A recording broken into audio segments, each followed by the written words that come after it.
No matter what hotel you stay at, it seems like there's always one constant in every hotel room. It's so ubiquitous that it's made it into movies like Mission Impossible and even a Beatles song. And I think there's one question on everyone's mind. And Paul McCartney said it best. You open the drawer and boom, there it is. Who is this guy Gideon? Gideon isn't a guy. It's actually an organization, Gideon International. Over the past century, Gideon International has distributed over 2.4 billion Bibles to hotels, motels, inns, and bed and breakfasts across the world. So who is Gideon International, and why is this still a thing? This is how the US population is broken down by religious denomination. And here is the percentage of each state who classifies themselves as religious at all. But in 2018, 65% of hotels still offered in-room religious materials. While its placement is fairly unobtrusive, some who don't share the beliefs represented in the Bible find its presence alone offensive. And this is because times have changed. When this practice began over 100 years ago, almost 90% of the US population was Christian. The traveling salesman was a common form of business throughout the 19th and 20th centuries. These men would catch a train on Sunday night and spend the next week traveling door to door, selling chewing gum, refrigerators, vacuums, and just about everything you'd find in your Walmart today. On Friday, they would take the train back home. Most of these salesmen slept in hotels every night. John Nicholson was one of these salesmen, a paper distributor based in Chicago. On September 14, 1898, he showed up at a Boscobel, Wisconsin hotel called the Central House. But that night, the hotel was booked full, so the hotel clerk decided to pair him up with a roommate, a friend named Samuel E. Hill. The men talked through the night about their shared faith and made a plan to found an organization dedicated to spreading their Christian ideals. A year later, the two met with a mutual friend, William Knights. The trio decided to put out a call to other Christian traveling salesmen, asking them to meet at the YMCA in Janesville, Wisconsin, at 1:30 on July 1st, 1899. But when the time came, no one showed up. In the midst of all this, they were really kind of calling themselves the Christian Commercial Traveling Men's Association. While that certainly described what they were, it was a mouthful, right? So they said, we probably need to come up with a shorter handle. So Knight suggested the name Gideons, a reference to Gideon's underdog army in a passage of the Old Testament.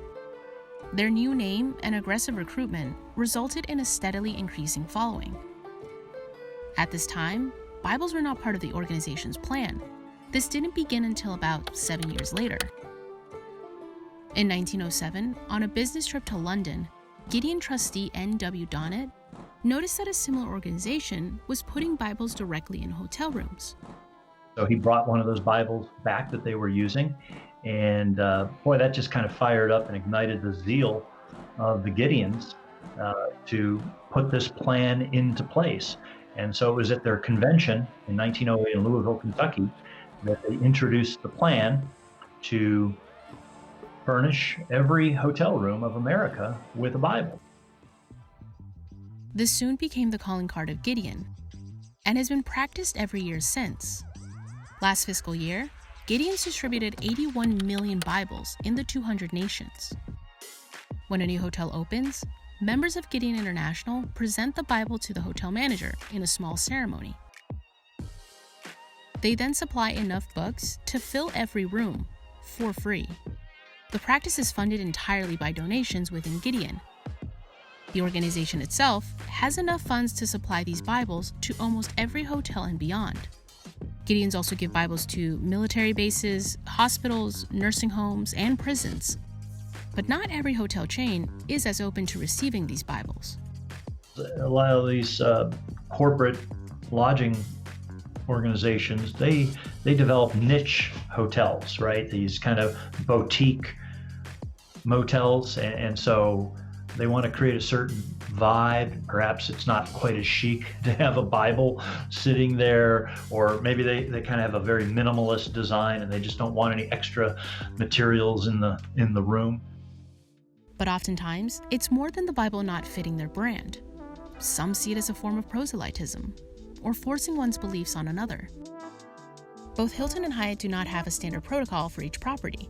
Instead, they leave it up to the manager of each location. As this point of view spreads, Bibles have become less common. And some newer brand hotels like Citizen M, Freehand, and Generator brands don't supply them at any location. In a Washington Post article, Alistair Tommen, CEO of Generator and Freehand Hotels, stated, "We don't provide Bibles in room because our travelers are so diverse, and we want our properties to feel inclusive of all varying beliefs and spiritual traditions." Other hotels are adding more books to their drawers or supplying notes stating the availability of other religious texts at their front desks. With more than 2.4 billion Bibles distributed worldwide, it's safe to say you've come across one.